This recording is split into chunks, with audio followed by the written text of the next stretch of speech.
Hello and welcome to yet another YouTube video here on this channel. Today we are talking about how you can pick the right note-taking app for you.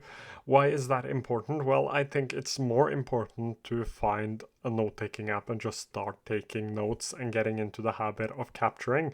But in the long run, it is really important to find a note-taking app you will stick with for a couple of years, at least 2 to 3 years. You should stick with a note-taking app because I have tried, it is a hassle moving it from one to another.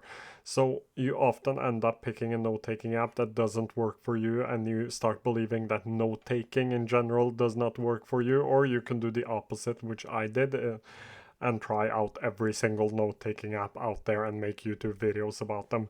We are trying to avoid that by figuring out what note-taking app would fit us. So the first question you should ask yourself is, why do you take notes? So in my personal case, it is about having a way to capture all of my different ideas because I am quite forgetful. There are a lot of things happening in my life all the time, and I want to be able to remember a lot of my ideas. And the most important thing in my case is that I work in social media. I spend most of my life creating social media content, and especially for my day job, I can't force myself to be creative. So there are days where I don't have any ideas. I can't come up with one single idea, and having a database of ideas in my notes helps me actually be able to do my work even though inspiration doesn't strike on that particular day.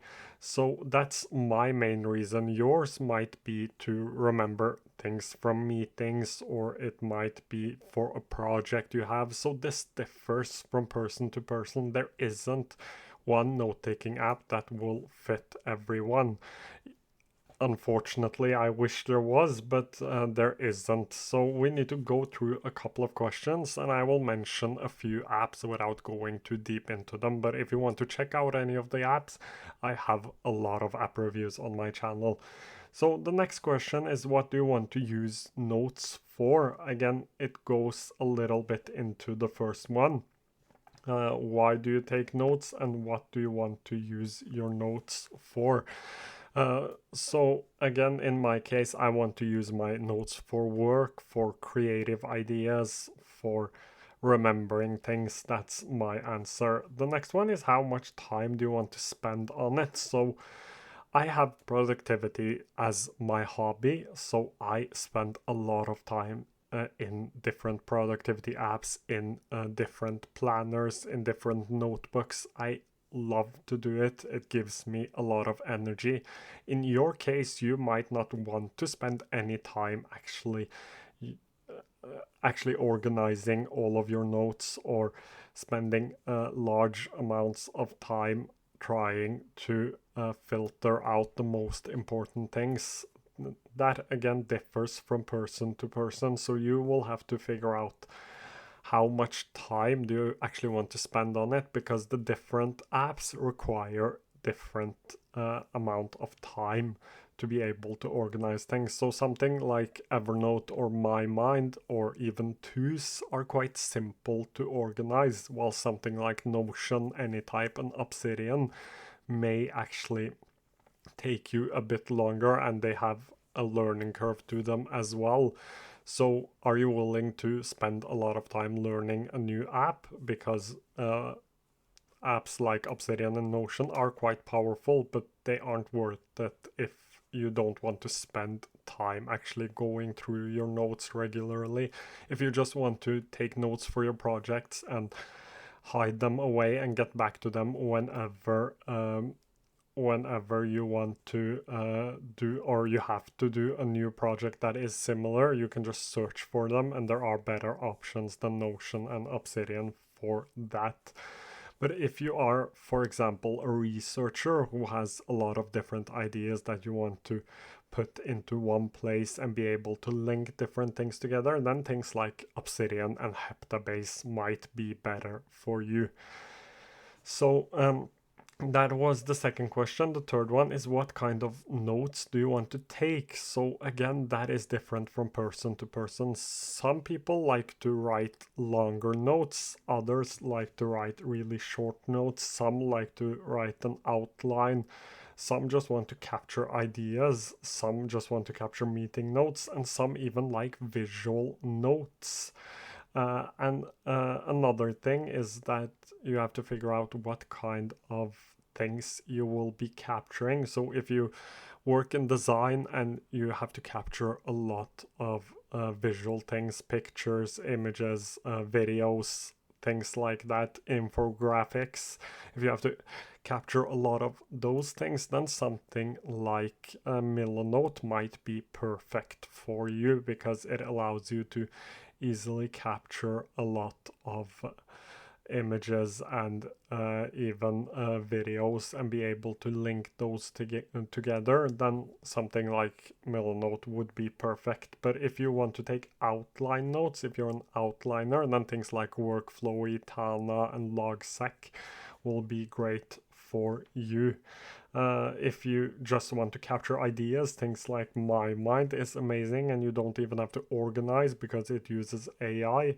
Evernote is a great option for people who do a little bit of everything. It is a good all-rounder, and it has gotten a lot of bad feedback lately, but they are improving the app quite rapidly. And the next question is privacy. How important is privacy? So if privacy is really important to you, then Obsidian, Logseq, Anytype are great choices. I put MyMind in there as well because they have a lot of focus on privacy, even though they don't store your files locally, which the three other ones does. So that is again another question. Do you value privacy? Is that really important to you? Then one of these three apps might be the best app for you. In my case, I should probably spend more time on privacy and care more about it, but I honestly do not. So none of these are for me, at least not in the privacy category. I still use Anytype, but that is because of a lot of other things. So remember that an app that stores your file locally is often a lot faster than an app that stores it on a server. Just remember that as well. The next thing is what kind of media do you consume? Because that is again important. That comes back to what kind of notes do you take. So these could be linked together. It has something to say for what kind of note-taking app you want to use. So for example, if you consume a lot of podcasts, there is an app called Snipped, which allows you to capture transcriptions from your podcasts, and you can then send them to your note-taking app later. But in order to do that, you have to have a note-taking app that works with Snipped. So that is something like Obsidian and Notion. Again, Obsidian and Notion will probably be mentioned a lot because they are two of the biggest note-taking apps out there. Most of us will probably do many of these and capture a lot of these kind of media. So most of us will have books, videos, podcasts, but it is just something to have to have at the back of your mind. It isn't the most important thing. The next one is whether or not you want an all-in-one app or you want multiple apps. So an all-in-one app is an app that can do everything, something like again Notion, Obsidian, that can have your tasks, or even Amplenote that can have all of your tasks, notes, uh, calendar blocking is possible in a few of these apps. So having everything in one place in order to not have to use different apps for different aspects of productivity. I personally like to have several apps. I don't like to have everything in one place, but you might be different. So that's a couple of questions, or a few questions you can ask yourself. Another one is whether or not you want a thing like backlinks. And backlinks is just to link one page or one note to another note, so you can have an idea inside of a note, and instead of writing it 2 times, you can just link to that idea, which gives you sort of a web of knowledge. Imagine these Wikipedia links. That is probably the closest you have seen to backlinks if you're not familiar with it. So all of these are great questions to ask yourself.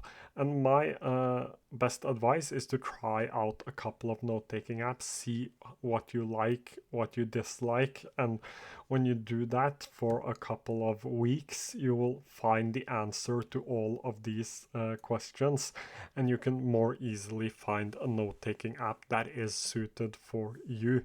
If you're looking for note-taking apps, check out my channel. I have a bunch of them, so check them out and let me know what you think. If you have any questions, feel free to leave them down below and I will try to get to them as soon as I can. Thank you so much for watching today's video, and remember that the most important thing is to start. You can figure out everything else later.